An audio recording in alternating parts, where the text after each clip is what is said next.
Hi, I'm Brandon Hamilton. And I'm Barrett Morrison. And that's Mr. Tibbs. Hey! Say hi! And we are Bionic Fitness. Today we're going to talk a little bit about side raises and shoulder joint compensation patterns. Brandon, if you wouldn't mind stepping forward, I'm going to walk you guys through the different parts of the shoulder joint. There are actually 3 different joints within that one joint in your shoulder. The first one is where your collarbone or your clavicle meets your scapula or your shoulder blade, okay? That is a bony prominence at the top of your shoulder here. And if you guys follow along with your collarbone all the way out to your shoulder, you should be able to find that bony prominence as well at the top of your shoulder.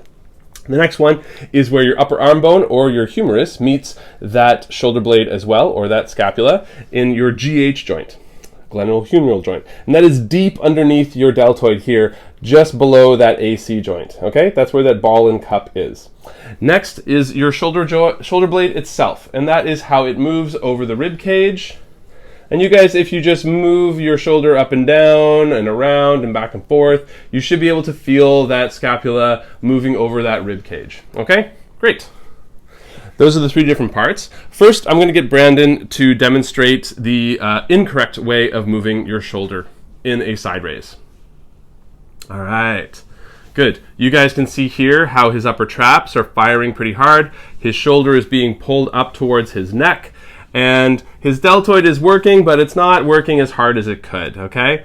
Next, I'll get you to show, as well, there's one more part before we move on. I'm going to get you to turn and face that camera. Yeah, there we go. And you guys can see here how his shoulder is actually hanging over his chest. His shoulder has rolled up over top of that rib cage and it's hanging out in front. This can be caused, and this is the compensation pattern, that can be caused by tension through the chest, either through the pec minor or through the pec major, and a weakness in your rhomboids, which are the muscles between your shoulder blades that pull them together, okay?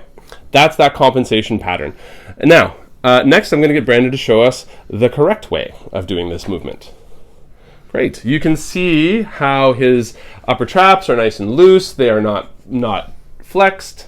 Nice and loose there. And his deltoid here is firing. It's nice and firm and it's working hard. And the last bit you can see here too, if he turns a little bit, you can see that lat, that big muscle in his back is firing hard and it's holding that shoulder joint in place. Now, securing that shoulder through that lat is really important. We're going to talk about that in another video, okay? So we'll do that, address that later on. But that's the main part that you want to use to secure that shoulder in place, okay? And lastly, we want to talk a little bit, that's great, you can relax that. We can talk a little bit about how this compensation pattern is bad and what it can cause. So that is, of course, it can cause impingements in the shoulder, what we call impingements. That can cause some pain in the shoulder joint as well, because the upper traps are working and they're firing and pulling that shoulder up. That causes tension in the neck, and it also causes compression in that that cervical spine. The tips threw me off. That can cause compression in the cervical spine, and that causes a lot of nerve issues and can cause problems with movements in your body because all of your nerves pass through that cervical spine. Okay? I play water polo, and swimming is one of those things that can really activate that compensation pattern in a really negative way. Mm-hmm. So counterbalancing that with proper exercise is really important for me. We're going to talk a lot about, in other videos, about how to address some of these issues, but for now, we just wanted to go over a basic muscle movement pattern. Great. Thanks, guys. Enjoy that quarantine.